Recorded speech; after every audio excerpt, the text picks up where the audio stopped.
Hey guys, just a quick one. I never really followed up on the first shirasaya project I got from Huawei, so I thought I'd do a quick video on exactly what happened to that sword. Um, I was playing with the thought of getting someone else to mount the blade, and then I played with the idea of doing it myself. In the end, I did decide to do it myself, purely because um, for a job, I'm a carpenter by trade, and I thought taking the woodwork on would be fairly easy. And I had a bit of a reality check when I found out that Japanese swords really do take quite a bit of fettling. But I did complete the sword, and I'm extremely happy that I did undertake it, and I'm extremely happy with how it came out for my first full custom piece. If you want, I'm really going to butcher the terminology. The blade is a 66cm Nagasa, 26 inches, with a straight hamon. I believe it's called sugar. It's got a 3/4 inch deep koshi sori to the blade, and the moto hubba is 34mm. The saki hubba is 22mm, and I just love this sword. It's become my workhorse. It's shorter than the average sword. Before this, I used to use a Huawei XL, and between this and the XL they're worlds apart. The XL is a massive sword; it is huge. This, on the other hand, is very, very nimble, shorter, and as I said, it just feels a lot more authentic in the hand. As you can see, I've got two guns over there, and if I compare the profiles and the blade geometries compared to the Hanweis and the likes of Munetoshis, Mushas, ST Nihonto, any eBay seller sword manufacturer, or any big Chinese manufacturer, purely because this is a custom piece. It is completely custom blade. There's not another one like it to my knowledge, which I love. But yeah, the Suka, I had fun forming that when carving out the carving out for the Nakago.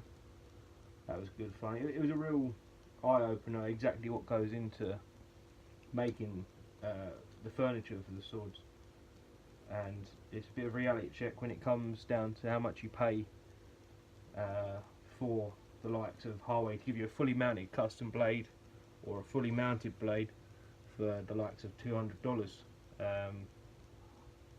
But I really, it was a lesson learned for me.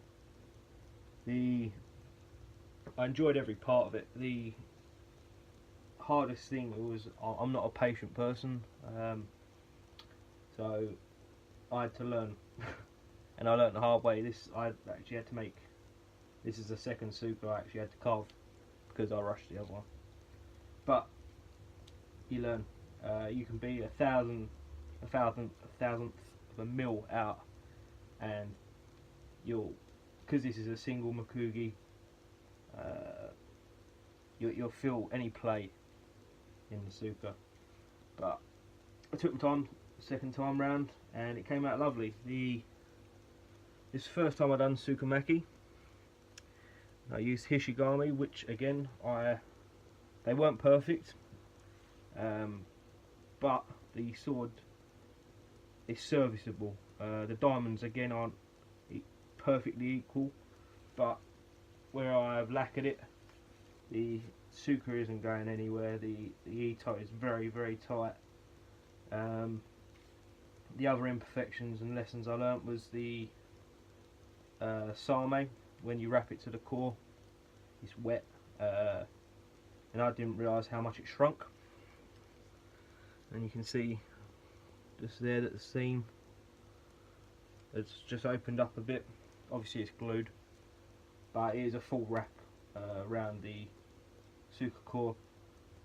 But I wanted to keep the suka as thin as possible, and I managed that. When I compare it again to the likes of a Huawei, which is what I used to train with,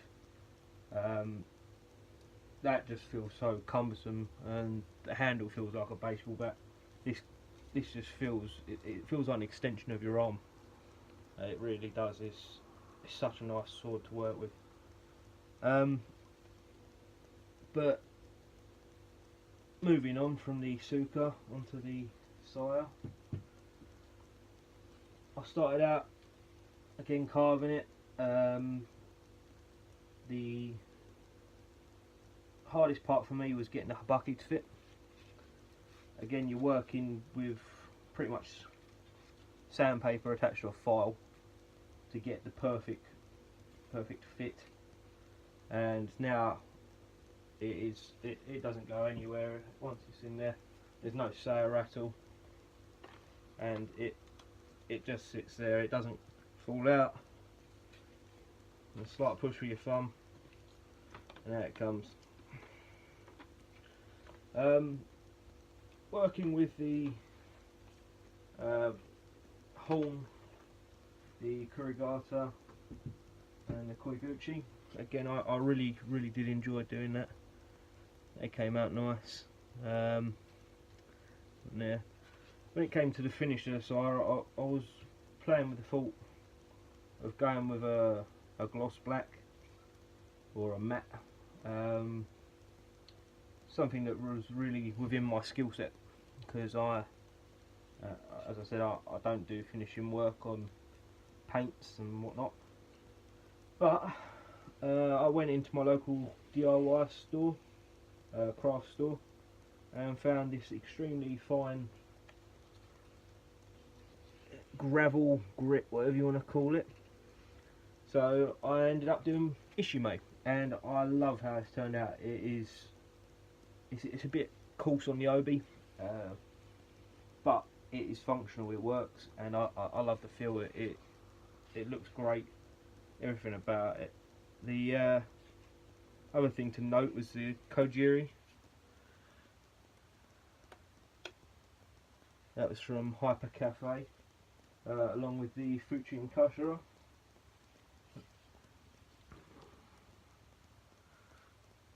In my previous videos on this, I wasn't too keen on the Hyper Cafe fittings, purely because they had my pants down via shipping, and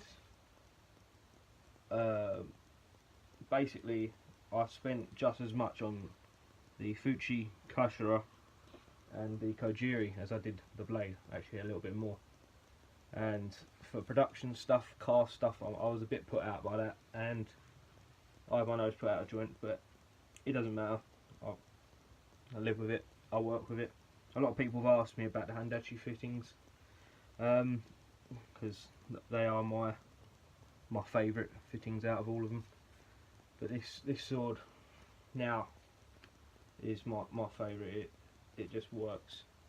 The other thing I did say on the other video was that I had an antique Tsuba, which I've now got on another sword. This one is from Arts Thing,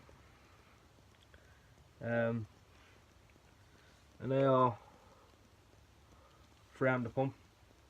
They are 9 times out of 10 cheap nasty fittings, but this cast is extremely good. It is very good.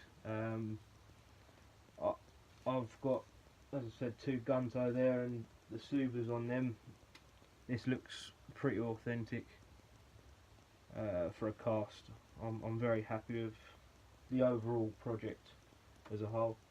The Sagao I got off eBay. I believe that came from Japan as well. That's silk. But everything about this sword, it's solid, it's nimble, it's quick. The other thing I like about it is it isn't a lightsaber. It isn't the same as the XLs, the things that are designed purely for mat cutting. I mean, don't get me wrong, the XL is a really good sword for cutting mats, but it's too easy with no Niku. It's not traditional. It's not how a sword should be tested. It's not testing the swordsman as much as a blade with Niku, which this has. This has very. It's not a heavy Niku. It's not for smashing through bamboo or anything like that. But there is Niku there, and you can feel the cut. You can feel when you're passing through targets. More than that XL, but as I said, I've got nothing against Huawei. I've got nothing against any other brands. They are quality swords. As I said, I started out purely collecting. That was about 4 or 5 years ago, and I started out at the very bottom with the likes of Orion swords. I had 2 of them. Then I moved on to ST Nihonto, which is a custom blade again. That was purely designed for mat cutting. Again, a very, very heavy blade, even though the profile was very thin. But I took the XL and based it off of that. I then started to learn martial arts, and my dojo, my sensei, my instructor, he told me to go with a Huawei, and I done that. And again, for your basic cuts, your kazers and bits like that, it's fine, but it still doesn't feel like, it feels too easy. It feels like there's nothing in the cut.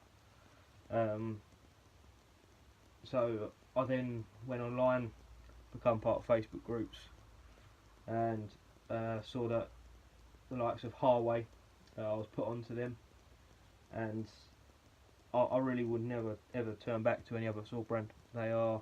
I did play with the thought of getting my next custom sword from Sino Swords, as they take on fully custom blades, but I really don't see the point when I'm as happy as I am with this, with the way Huawei, especially Jackie the owner, dealt with my spec, because I'm an extremely fussy bastard, and he's more than happy to take anything you want into account. I'm not saying he would do it, but